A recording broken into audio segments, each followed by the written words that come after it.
Break के बाद आपका स्वागत है। खबरों में आगे बढ़ते हैं। उत्तर प्रदेश में प्रतिनिधियों की फोन न उठाने वाले अफसरों की शिकायतें दिन प्रतिदिन बढ़ती जा रही है।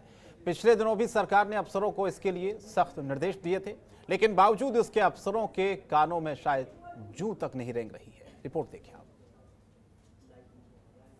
अधिकारियों की मनमानी इस कदर बढ़ गई है कि पहले इनके कार्यालय न बैठने और फोन न उठाने की शिकायत कई बार मुख्यमंत्री के पास आम जनता ने की। इस बार ये मामला एक कदम और आगे बढ़ गया।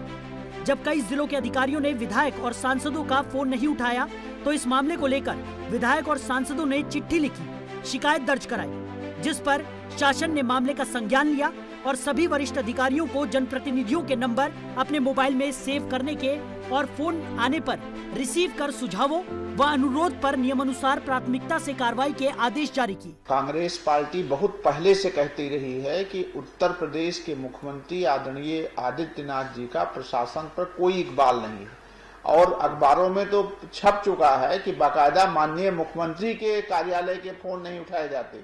और गोरखपुर में जो मुख्यमंत्री जी का गृह जनपद है, जब वहां के अधिकारी मुख्यमंत्री जी का फोन नहीं उठाते हैं तो उत्तर प्रदेश का कौन आदमी उनको सीरियसली लेगा। आप इसी से अंदाजा लगा सकते हैं। ये उत्तर प्रदेश की प्रशासन के लिए और जनता के लिए बहुत शर्मनाक स्थिति है।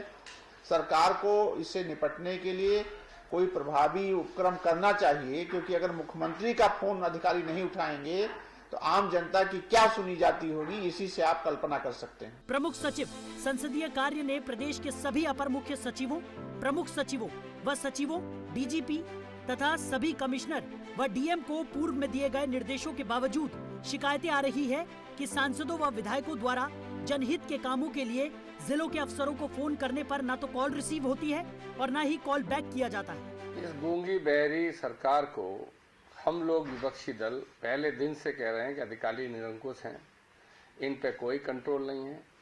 लेकिन 4 साल लग गए इस मध्यबुद्धि नेतृत्व को ये समझने में कि हमारे अधिकारी फोन नहीं उठाते। जब उन्होंने मुख्यमंत्री दफ्तर का भी उठाना बंद कर दिया, तब ये नींद से जागे। और ये स्थिति इसलिए बनी है कि ये भारतीय जनता पार्टी की सरकार केवल अधिकारियों का दुरुपयोग करके अपने राजनीतिक हित साधने में रही है।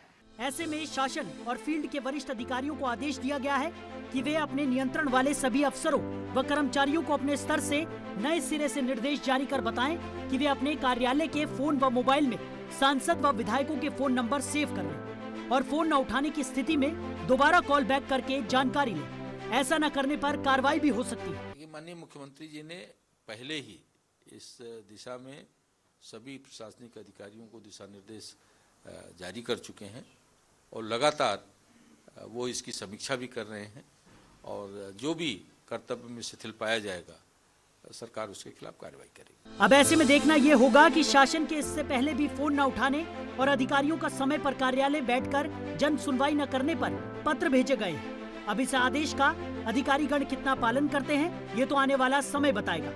लखनऊ से जनतंत्र टीवी के लिए रामानुज भट्ट की रिपोर्ट। आगे बढ़ते हैं। उत्तर प्रदेश के संसदीय कार्य राज्य मंत्री आनंद स्वरूप शुक्ल ने एक बार फिर से ऐसा बयान दिया है जिस पर राजनीतिक गलियारों में भूचाल आ गया है। इसी को लेकर कांग्रेस विधायक आराधना मिश्रा ने क्या कहा है, सुनवाते हैं आपको। यूपी में अब बुर्के को लेकर सियासत तेज होती जा रही है, जहां सरकार के राज्य मंत्री ने यह बयान दिया कि बुर्का अमानवीय है, इस पर बैन हो जाना चाहिए। हमारे साथ मौजूद हैं आराधना मिश्रा जी, जो एलओपी हैं कांग्रेस की। मैम, एक संसदीय कार्य राज्य मंत्री कह रहे हैं कि बुर्का जो है वो अमानवीय है, वो बैन हो जाना चाहिए भारत के अंदर। देखिए, ये एक सभ्यता से, एक संस्कृति से, एक धर्म की उससे जुड़ा हुआ मुद्दा है और कहीं ना कहीं ये महिलाओं की आस्था से भी जुड़ा मामला है। यदि किसी महिला को ये लगता है कि नहीं पहनना चाहिए, तो मैं मानती हूँ कि उसको पूरा अधिकार है कि वो उस चीज़ को धारण ना करें। अगर वो नहीं पहनना चाहती, उसके ऊपर दबाव नहीं होना चाहिए। पर किसी को भी राजनीति करना इन मुद्दों पर धर्म से और पहनावे को लेकर के, इससे पहले भी कुछ दिन पहले महिलाओं के पहनावे को लेकर के उत्तराखंड के मुख्यमंत्री ने एक विवादास्पद और बहुत ही घृणित बयान दिया। तो मैं मानती हूँ कि महिलाओं के पहनावे से जुड़े हुए बयान किसी भी संवैधानिक पद पर बैठे व्यक्ति को शोभा नहीं देता है। और बेहतर ये होता कि इन मुद्दों से हट करके उत्तर प्रदेश की जो वास्तविकता है, महिलाओं पर हो रहे अत्याचार पर अगर कोई बोले, उनके प्रति हो रहे अपराध पर अगर कोई बोले, उनको उनका अधिकार कैसे दिलाया जाए इस पे बोले, तो वो बेहतर होगा, ना कि इन मुद्दों को लेकर के राजनीति करना ये अनुचित है। लेकिन मैम, चुनाव भी नजदीक है, क्या लगता है कि सब बयान जो है चुनावी एक स्टंट है? देखिए, भारतीय जनता पार्टी ने हमेशा कि कोई भी उनकी तरफ से, उनके किसी भी पदाधिकारी की तरफ से आया हुआ बयान, मैं मानती हूँ कि वो राजनीति से प्रेरित और जुड़ा रहता है। ज़रूर चुनाव नज़दीक है, भारतीय जनता पार्टी फिर एक बार धर्म और की राजनीति को हवा देने का प्रयास कर रही है, पर मैं इतना जानती हूँ कि जिस तरह से पिछले 4 सालों में असफलता रही है भारतीय जनता पार्टी की हर मुद्दों पे, चाहे वो बेरोजगारी का मुद्दा रहा हो, चाहे वो बढ़ते अपराध का मुद्दा रहा हो, किसानों के मुद्दे रहे हो, ये सारे ऐसे मुद्दे जिससे पूरी तरह से सरकार असफल रही है, और यही वजह है कि अपराध उत्तर प्रदेश में कम नहीं हो रहा है। धन्यवाद। तो ये थे आराधना मिश्रा जी, उन्होंने साफ तौर पर बोला कि उत्तर प्रदेश के अंदर जो अपराध है वो जो है खत्म नहीं हो रहा, और सबसे बड़ी बात है कि एक संवैधानिक पद पर बैठे हुए मंत्री अगर ऐसा बयान देते हैं पहनावे को लेके, तो उनको 10 बार सोचना चाहिए। महिलाओं के पहनावे पर बयान देने से पहले उनको 10 बार सोचना चाहिए कि महिलाओं के पहनावा भी अब क्या बीजेपी तय करे। कैमरा शैलेश पांडे के साथ रामनिज भट्ट, जनतन टीवी, लखनऊ। और वहीं लखनऊ में आईपीएस अधिकारी अमिताभ ठाकुर की सेवाओं के लिए अनुपयुक्त करार देते हुए उन्हें समय से पहले सेवानिवृत्ति दे दी गई है।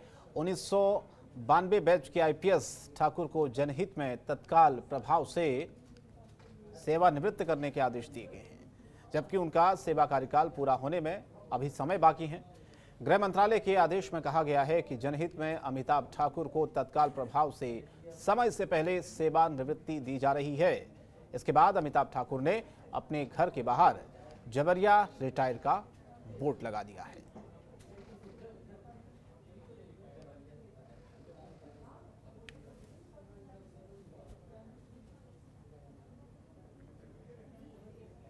और यूपी में होली और पंचायत चुनाव को लेकर योगी सरकार सभी जिलों के डीएम के साथ लगातार बैठकें कर रही है, और इसी कड़ी में रायबरेली के डीएम ने सीएम योगी के आदेशों का पालन करते हुए जिले में बड़ी कार्रवाई की है।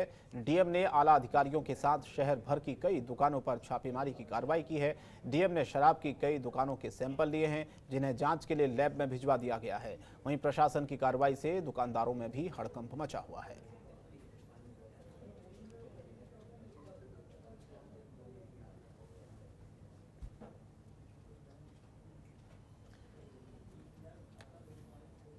खबर बहराइच से, जहां पर पावर कॉर्पोरेशन के निविदा और संविदा कर्मचारियों ने धरना प्रदर्शन किया है। कर्मचारियों की मांग है कि जल्द ही उन्हें पक्का किया जाए, उनका वेतन बढ़ाया जाए। तमाम ऐसी मांगें जिनको लेकर वो प्रदर्शन कर रहे हैं, जिसे लेकर कर्मचारियों का यह भी कहना है कि अगर मांगें जल्द ही नहीं पूरी हुई तो जिला मुख्यालयों पर प्रदर्शन करेंगे और यूपी सरकार को ज्ञापन भी सौंपेंगे।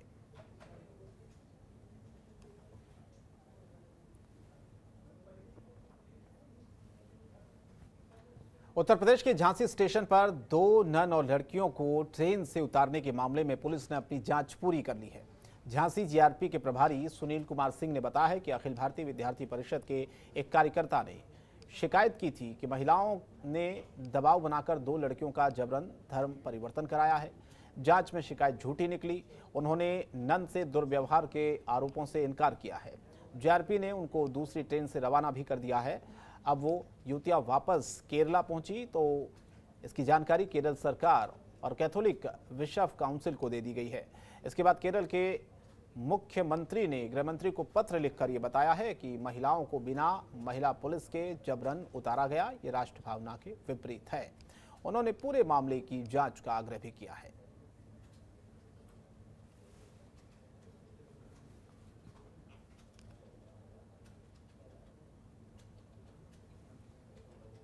उत्तर प्रदेश की खबरों में इतना ही। जनतंत्र टीवी पर खबरें जारी रहेंगी।